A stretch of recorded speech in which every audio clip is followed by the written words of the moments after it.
Welcome to the short rules explanation of Earth, 2053, Tipping Point.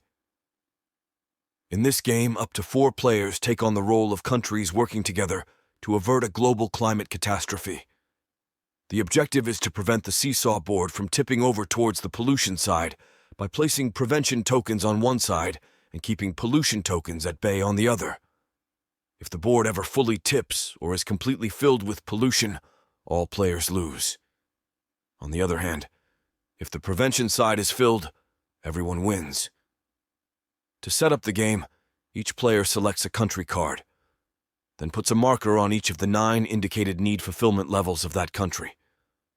For each of these levels, the player then gets 1 credit.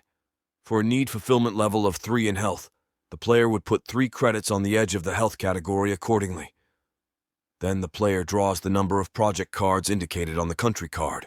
The disaster deck contains escalation level 1 disasters, with a card discarded for each player fewer than 4, for example 3 cards for solo play.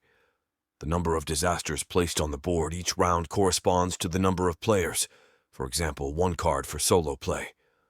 Also, draw 1 project card and place it into a direction at least 1 arrow of one of the disaster cards point to. Players decide together. Each player chooses a leader, which defines the credits gained for a synergy created between 2 project cards, the number of credits of that category a player gets for discarding a card, the costs of creating an influence by credits. Players play cards by paying the card's costs in category, specific credits, general credits, lowering a fulfillment level, or creating a pollution, placing the card next to another card in the grid. Receiving a synergy bonus specified by the leader for each matching color. Benefiting from the card's effects, such as increasing a card's category, drawing cards, or removing pollution. Each icon of a category increases the corresponding need category on the player board. If an adjacent category is higher than the increased one, the player receives a bonus. When a need is increased and an adjacent need is higher, the player gains a resource type shown outside the circle between the adjacent categories. The amount is determined by the fulfillment level to which the need was increased. On the border of a disaster card, arrows indicate the number of influence tokens required to solve the disaster. Influence tokens can be placed on face-down cards.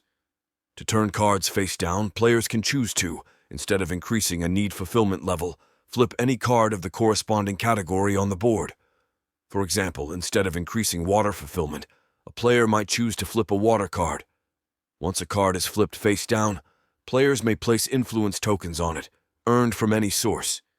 Solving a disaster requires the indicated amount of influence on all sides of the face-down card. The influence tokens are removed, and prevention tokens as indicated on the disaster card are placed on the seesaw. Flipping a disaster card cancels its pollution production and any active effects.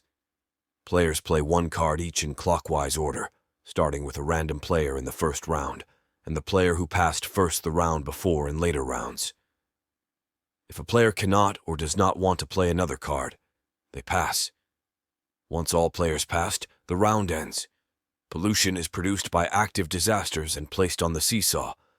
Tokens are placed on the seesaw lines, filling a full line from the center to the edges for pollution, and from the edges to the center for prevention. A new round begins with the following steps. First, each player draws a disaster card and places it next to a matching color on a free field or a face-down disaster card. Matching color placement does not provide a connection bonus. If no match is possible, the color does not need to be matched. Second, each player draws the amount of cards indicated at the back of their country's card. Third, players receive credits in each category according to the fulfillment level of that category's track. Now players engage in a new round of fighting against the disasters. Remember, if the seesaw tips or becomes completely filled with pollution at any point during the game, all players lose. However, if the prevention side is completely filled, everyone wins. Good luck on your mission to save the planet.